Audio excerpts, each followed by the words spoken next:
Hello friends, welcome to அருளக்கா சமையல். இன்றைக்கி என்ன டிஃபன் வெரைட்டி பார்க்கலான்னு பாருங்கள். ராகி மாவு இருக்குது பாருங்கள். அதில் இது மாதிரி தோசை விட்டிங்கன்னா சூப்பராக இருக்குங்க.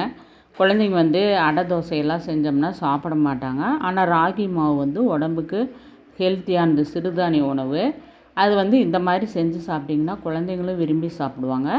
அதுக்கு 2 ஸ்பூன் ஆயில் விட்டு கடுகு கடலப்பருப்பு தாளித்து கொட்டி பெரிய வெங்காயம் 1 கட் பண்ணிட்டேங்க. கொஞ்சமாக கொத்தமல்லி தழை, கருவேப்பிலை, பச்சை மிளகாய் நீங்கள் வேணும்னா காரத்துக்கு அதில் ஆட் பண்ணிக்கலாம்.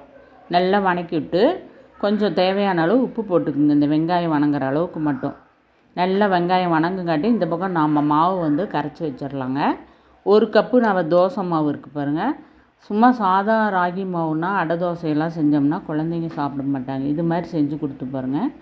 1 கப்பு தோசை மாவுக்கு 2 கப்பு ராகி மாவு. ராகி மாவுக்கு மட்டும் தகுந்த அளவு உப்பு போட்டு இந்த மாதிரி கரைச்சி வச்சுக்குங்க. கரைச்சி ஒரு அரை மணி நேரம் ஊற வச்சுருங்க.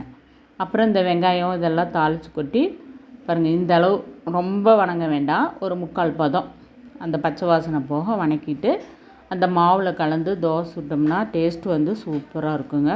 குழந்தைங்க வெறும் தோசை கூட சாப்பிட்டுக்குவாங்க, அந்தளவுக்கு டேஸ்ட்டாக இருக்கும். அதுக்கு தொட்டுக்க தேங்காய் பொட்டுக்கடலை போட்டு சட்னி அரைப்பேன் பாருங்கள். அந்த சட்னி கொஞ்சம் கெட்டி சட்னி மாதிரி அரைச்சிட்டிங்கன்னா சாப்பிட சூப்பராக இருக்குங்க. நீங்கள் குழந்தைங்களுக்கு இது மாதிரி செஞ்சு கொடுங்க, நம்மளும் விரும்பி சாப்பிட்லாம். டக்குன்னு டிஃபன் என்ன செய்கிறதுன்னு தெரியாத சமயம் 1 கப்பு தோசை மாவு இருந்தால் ராகி மாவு ஆட் பண்ணி தோசை சுட்டு பாருங்கள், சூப்பராக இருக்கும். Okay, thank you.